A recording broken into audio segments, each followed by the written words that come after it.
कटक जिला निश्चिंत कोइली ब्लॉक रे कटक जिलापाल जुग्म शुणाणी शिविर अनुष्ठित होता। अभियोग शुणाणी शिविर में आसीथिबा अभियोग मध्यरु निश्चिंत कोइली ब्लॉक कुबंश ठारे लुणा नदी उपरे सेतु निर्माण को नहीं बड़ प्रश्न उठी। एजाएं केन्द्रापड़ा पूर्त विभाग कौन संस्था सहित पोल निर्माण पर चुक्ति करनथिबा बेले मनमुखी भाव नारायण दास कंस्ट्रक्शन नामक संस्था मनमुखी सेतु निर्माण कार्य आरंभ करलानी, जहां नहीं स्थानीय जनसाधारण प्रतिवाद करछंती एवं पोलर स्थायित्व को नहीं संदेह प्रकट करछंती। तेबे सेतुर आवश्यकता को दृष्टि रखी गत 18 मार्च उपमुख्यमंत्री केवी सिंहदेव एवं पूर्त मंत्री पृथ्वीराज हरिचंदन करकमल में सेतु निर्माण पर अधिक अर्थ आवश्यकता करा 66 कोटी टंका व्ययबराद रे कटिकटा जयपुर पूर्त रास्तार 3 किलोमीटर रे लुणा नदी उपरे पूर्व निर्धारित स्थान रे सेतु निर्माण पर शिलान्यास करा जायतिला। किंतु चकित कला भली विषय होछि केन्द्रापड़ा पूर्त डिविजन 2 अधीन रे जाउथुबा ए कार्यर एजाए कौन ठिका संस्था सहित एग्रीमेंट होई नै, किंतु नारायण दास कंस्ट्रक्शन नामक ठिका संस्था मन इच्छा निर्माण कार्य जारी रखिछि। 3 किलोमीटर पर लुणा नदी पर सुउच्च ब्रिज कराउछ। गत बीजेडी सरकार समय तार गोटे एस्टिमेट होता लेआउट होता 26/11/23 तत्कालीन माननीय विधायक लेआउट करते काम 3-4 मास चलला, हठात काम बंद होगा। जना पड़ा तार वैषयिक त्रुटि अच्छी।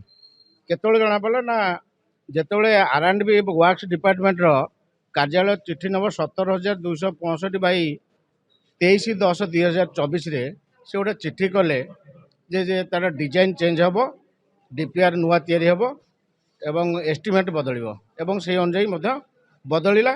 लुणाचल चित्रतोला दीपांचल अधिवासी माने घोर उद्वेग प्रकाश कले जे आमर ब्रिजटा कहीं बंद है। राज्य सरकार साधारण लोकों समस्या को विचार को नेले गोटे एस्टिमेट कले 66.1 करोड़। पूर्वर जो कॉन्ट्रैक्टर काम करुले ठिकादार काम करुले आप जो 18/3/2026 राज्य सरकार माननीय उपमुख्यमंत्री पूर्त आईन मंत्री एवं सांसद विधायक करकमल 18/3/26 शिलान्यास करागला। किंतु बड़ दुख परितापर विषय संपृक्त कॉन्ट्रैक्टर विभाग सहित कौन चुक्तिनामा नकरी कार्य काम आरंभ कले, स्लैब बसैले एवं विभाग R&B विभाग कौन अधिकारी सेठिकी ग्रस्त करी नाहांती। तार एकमात्र कारण हूँ चुक्तिनामा है नहीं। एठी प्रश्न उठी से जो ब्रिज स्थायित्व नहीं किए उत्तरदायी। तापर आउरी गोटे कथा हो सेठी जो लेबर माने लगी राजस्थान, बिहार, छत्तीसगढ़, वेस्ट बेंगल से माने सेफ्टी किट्स दि जाएनी एवं छोट छोट पिला शिशु श्रमिक मानक नियोजित करा देखागला। यही संक्रांत में आम विभागीय अधिकारी एवं आज निश्चिंत कोइली ब्लॉक रे जिलापाल महोदय जनशुणाणी अभियोग थिला ताकू प्रदान करागला। सी प्रतिश्रुति देले याकू तदंत करी पुंखानुपुंख तदंत करा जिवो।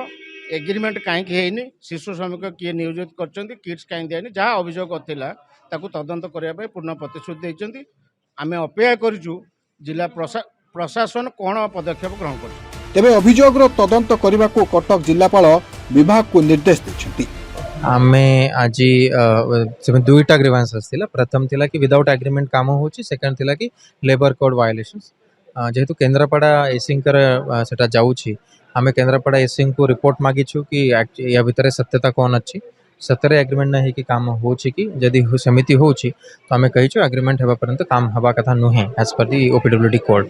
सेकेंडली जो लेबर केयर अच्छी एबे इमिडिएटली गोटे लेबर टीम मोबिलाइज होची, से माने जाई के देखिबे लेबर कोड जदि वायोलेशन हैला तो आमे क्रिमिनल एक्शन से कॉन्ट्रैक्टर अगेंस्ट नेबो। जो भी लेबर सेति पे हम खाली चाइल्ड लेबर रखली ना, लेबर कोड रो जो भी वायोलेशन जदि बाहरला तो तांको ऊपर एक्शन हबो। सालेपुर ज्योत्स्नाराणी सिंह का रिपोर्ट रिपोर्टर स्टूडियो।